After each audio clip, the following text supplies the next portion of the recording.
Clara Barton was an educator and nurse who assisted soldiers during the American Civil War. She became the founder of the American Red Cross in 1881. Clara Barton was an independent nurse during the Civil War. While visiting Europe after the war's conclusion, she worked with a relief organization known as the International Red Cross and lobbied for an American branch when she returned home.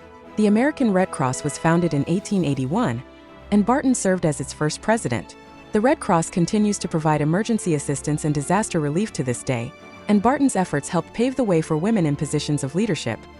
Clara Barton was born Clarissa Harlowe Barton on December 25, 1821, in North Oxford, Massachusetts.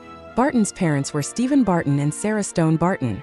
Stephen was a politician, horse breeder, and farmer who told his daughter stories of the American Indian Wars, helping Clara learn the importance of keeping an army equipped with food, clothing, and medical supplies.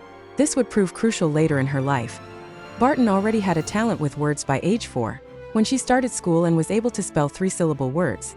In addition to attending school, she received home tutoring from her brothers and sisters. Barton was the youngest of 5 siblings, including sisters Dorothea, or Dolly, and Sarah, who went by Sally. Her 2 brothers were Stephen, a math teacher and businessman, and David, who taught Clara how to ride horses. A shy child, she first found her calling at age 11 when she tended to her brother David after he fell from the rafters of a barn. Clara stayed home from school to tend to her brother for 2 years, administering his medicine and even applying and removing leeches to treat him. Barton later found another outlet for her desire to be helpful as a teenager. On the advice of phrenologist Lorenzo Niles Fowler, Barton began preparing to become a school teacher. She passed her examinations and began teaching near her home in Oxford in 1839. Barton later studied for a year at the Clinton Liberal Institute in New York. Beginning in 1850, after moving to New Jersey in 1851, she opened the state's first free public school in Bordentown. Enrollment eventually grew from only 6 students at the start to more than 200. However, when Bordentown residents built a new schoolhouse in 1853, they decided to make a man the principal, at twice the salary of Barton. An irate Barton quit the school and teaching altogether.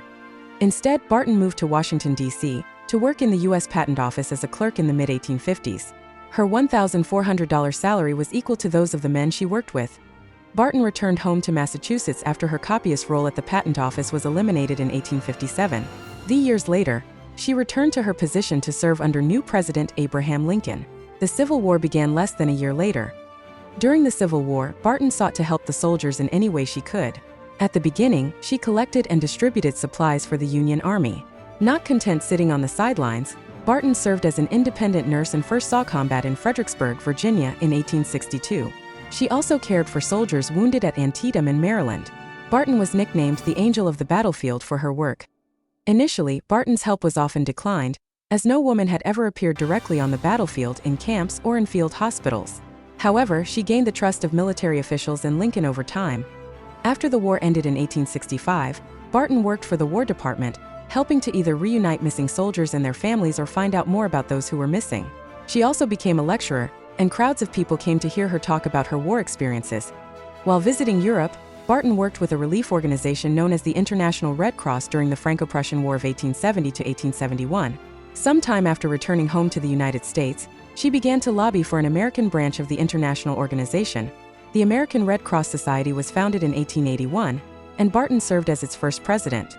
As its leader, Barton primarily oversaw assistance and relief work for the victims of such disasters as the 1889 Johnstown flood, when a dam break in Pennsylvania led to more than 2,000 deaths, and the 1900 Galveston storm in Texas.